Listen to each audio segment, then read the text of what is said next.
Good evening, everybody. Tonight, I know I'm doing a topic that is highly sensitive. Sensitive because it has to do with a lot of sentiments, including tribal, regional, and political interests. First, let me say that we all know that the way Nnamdi Kanu's matter is going is no longer just ordinary, and it is not just legal anymore. Clearly, it is largely political. Somebody is in detention for years since Buhari, and his health is failing. I'm not doing sentimental. Yeah, I mean, people have died. Sorry, people have died. People have also been in detentions variously. But we are talking about somebody who is like an international name in Nigeria detention, and it's a yet unresolved legal matter. But this is what I want us to do quickly.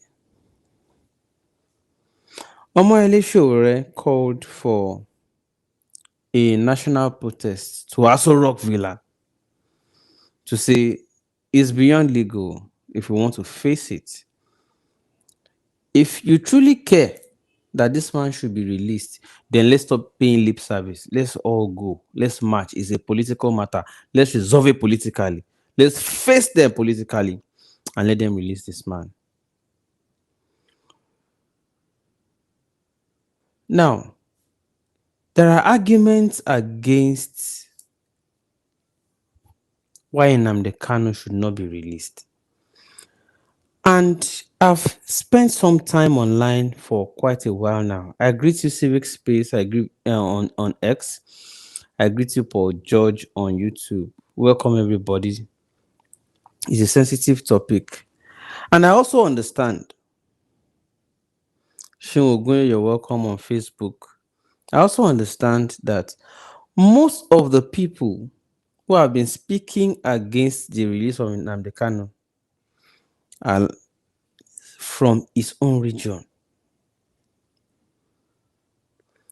Then I ranked it, followed by Yorubas. I say, no, releasing for what? In fact, I even saw some who are already saying maybe they should also start proposing a counter protest that should not be released. Why should will be and Southeast leaders will be marching for its release? Some are already proposing counter protests that should not be released, which further confirms that it is largely political. It's no longer just about legal matter. If it were legal, by now, since that time, it should have been either pronounced guilty or otherwise. That said, I listened to the argument, I read it widely, and I saw where some said, no, the arguments against this release, I'll start with. Oh, he incited ethnic violence. Oh, he said people, Christian worshippers or adherents of Igbo extract should not worship where Yorubas are pastors. I also read where some said, no, he harmed people. Like he encouraged people to take up arms against not just themselves, but also against the state in the course of agitating for self-determination of the Biafra people. I also saw where some argued that this guy has caused the pain of a lot of people, and therefore the charge for terrorism is in order. Now, this is it for me. If it were still legal by now, we should know there should have been a pronouncement by the court. But even where they said preliminarily release him on bail, grant him bail. Federal government failed to obey. Are you following? It simply means it's beyond legal now. That whatever the court likes, let them pronounce. Politically, the government is not willing to release him. But this is it. I also understand that those who don't also want him released are from his own region. We all know that. Those who don't also want him released are from his region. But this is the argument for me. If the federal government of Nigeria has something called pardon, I'm not even going to amnesty, pardon for, and we have also seen where those who have even apparently committed act of terrorism, uh-huh, being absolved, not only pardoned and compensated, being absorbed into the Nigerian army, being absorbed even into, I think they said also DSS and co. Uh-huh. Then if you now say this one does not merit to take the same pardon or whatever amnesty or anything you grant to others, it will amount to sheer hypocrisy, wherein you grant it to some people of certain region, but you deny it to somebody because he's in another region. Do you understand? That is as far as pardon or amnesty is concerned, because we know that in this Nigeria, there are people who have done worse than Nnamdi Kanu, even if he were to be guilty truly of what he's accused of. I'm not justifying if he is truly guilty. I'm not justifying that act. But I'm saying contextually, in Nigeria, we also know that there are people who have done worse than Nnamdi Kanu from other region who had not only amnesty, not only pardon. In fact, they were compensated and absorbed either into any of the institutions, whether Nigerian army or DSS or whatsoever. That said, arguments for and arguments against, I've already included them together if you followed. Arguments against are, oh, he committed crime against humanity, he incited people to take arms against the state and against themselves. Arguments for are that, well, whatever it is that he has committed, we have seen those who committed wars and the state pardoned them and even absorbed them and compensated them. Then the question is, why is his case different? The answer, if we don't want to mince words, politics. Politics in the sense that those who don't want him released, as we all understand, if we don't want to hide, are people from his own region, that don't want him released. So if you see anybody saying, don't release him, don't do that, all I know is, for somebody like me, I don't want to be opinionated. I don't want to have opinion on issues like this. But on a fair balance, I would have said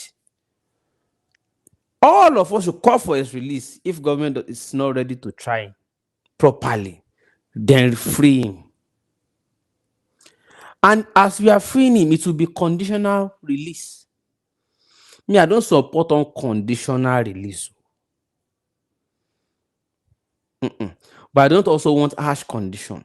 The only condition that me I would have wanted is that it will not promote ethnic hatred.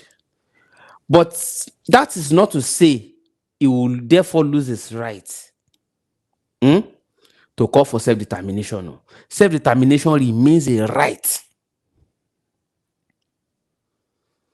But you can go about it in a way as to be making people understand for instance, that the amalgamation of Nigeria does not have input of the local potentates. Nigerians did not have direct input into whether they wanted to be merged together. And that union is still subject till tomorrow of negotiation. People have a right to ask for the origin or the creation or the factors that binded this union called Nigeria. If we skip it in this generation through coercion, force, imprisonment, all these things we are doing, the next generation will still rise. They will still raise that question because, see, human by nature are inquisitive. They want to know whether there was an agreement among these ethnic nationals to want to be together in the first place. We are not saying we must break by force, but we are saying let the union be negotiated and agreed. Oton, it's just like deed of assignment. I agree to sell, I agree to buy, or landlord tenant, I agree. Normal thing. Or we agree to be one nation given the following condition. It's self-determination. What's wrong with that? Why are we afraid of that negotiation? Just why? Just why? That said, the only condition I would agree for Nnamdi Kanu's release, therefore, is hello, don't promote ethnic hatred. Don't let us hate ourselves, one another, before we agree to break. We don't have to hate one another for self-determination cause. We don't have to. There's no basis for it. We are doing well as brothers to brothers already. Because even without the amalgamation, we would have still been brothers anyways. Nigerians are still brothers with Ghanaians without being the same nationals. Nigerians are still brothers with Benin Republic people without being the same nationals. Nigerians can be brothers with Yoruba, can be brother with Igbo. Oduduwa can be brother with Biafra and Arewa without necessarily having any violent undertone. There's no basis. You can still be brothers. Because we are Africans after all together. Binded especially by proximity. And we are friends. So the only condition I would say they should give, do not promote ethnic hatred. For example, if you go to a church as an Igbo man, if you go to a church as an Igbo man that is pastored by a Yoruba person, you are therefore this or that. These are the things I do not like. I can patronize an Igbo man if I like. If I like his products.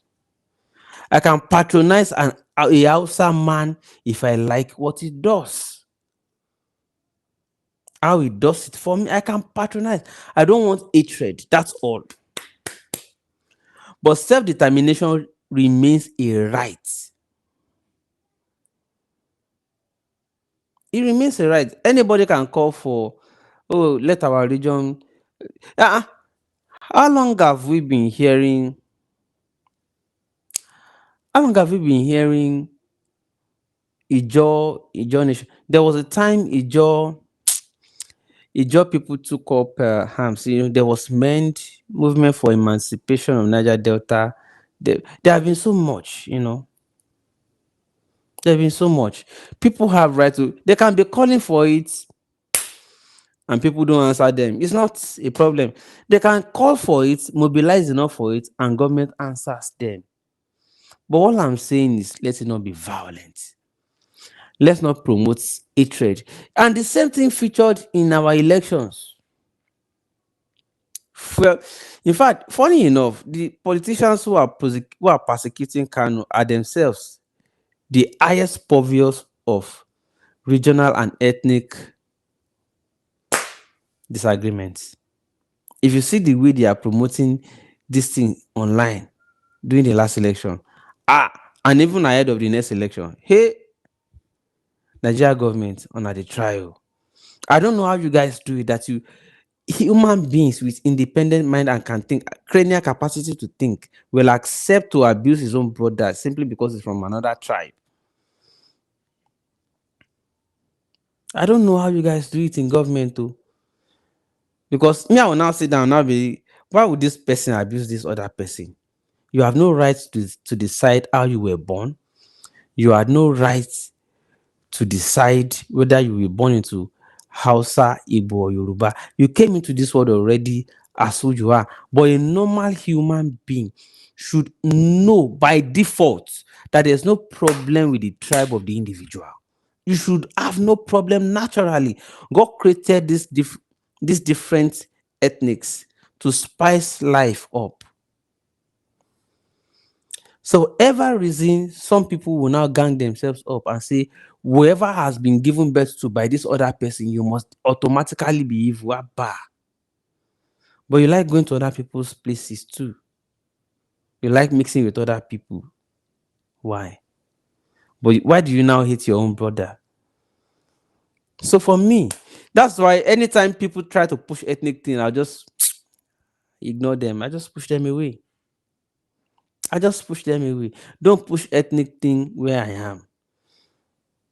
I have seen a lot of people.